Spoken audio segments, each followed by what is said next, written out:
Homefield Rise, 100 years plus of change in a suburban street in Orpington, once Kent, now in Greater London.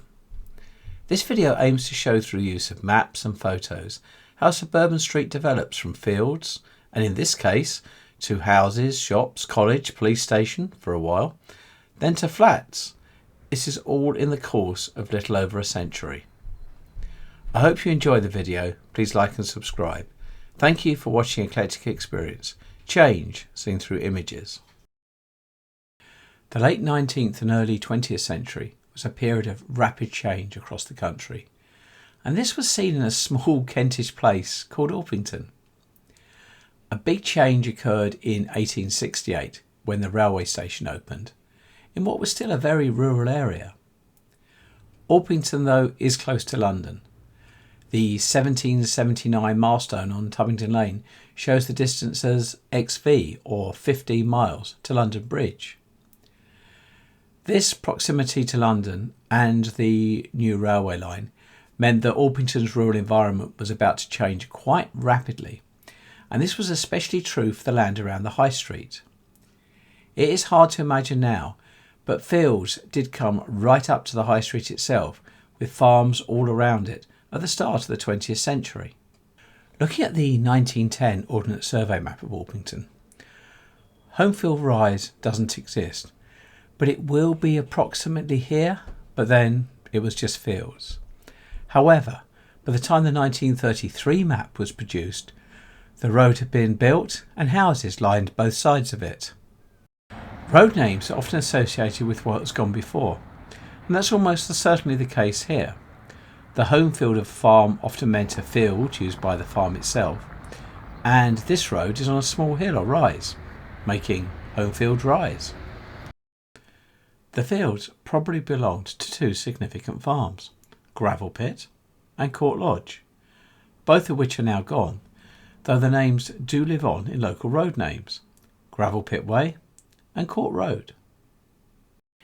Here's a postcard from the early 20th century, shortly after Homefield Rise was first constructed, showing the street, and as we can see there's a lot of fields before we get to houses, and this is a rough view now. The constant, probably about the only one, is at the High Street end of the road, where we can see the NatWest Bank in 2025,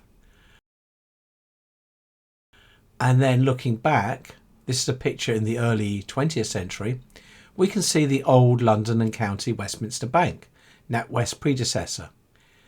Interestingly, the bank has not greatly changed, though the front door moved in the 1980s when the extension was added.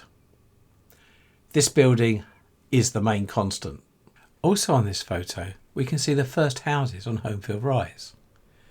Then, coming back to 2025, they've all gone, and the fields in the distance have all now been built on. It's interesting how history can go full circle. In 1982, when I took this photo, the building opposite NatWest was empty, waiting for Barclays to move in. In 2025, the building is empty again, as Barclays has recently left. Going back to the 1930s Ordnance survey map, and then to the 1960s, we can see in that time very little actually changed.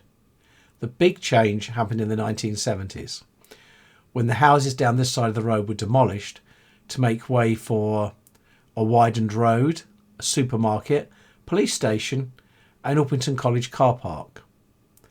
Looking at a change of use, this was the short-lived Main Stop supermarket in 1982. Later on it became Marks and Spencer's, which then moved to the Newton Out of Town Centre, and it's now Sainsbury's and Argos. In 1982, Orpington Police Station was under construction, and this is it completed in 1992. It stayed there for a relatively short period of time, for in 2014, planning permission was granted for its demolition and replacement with the mixed-use building we see today. Quite a change.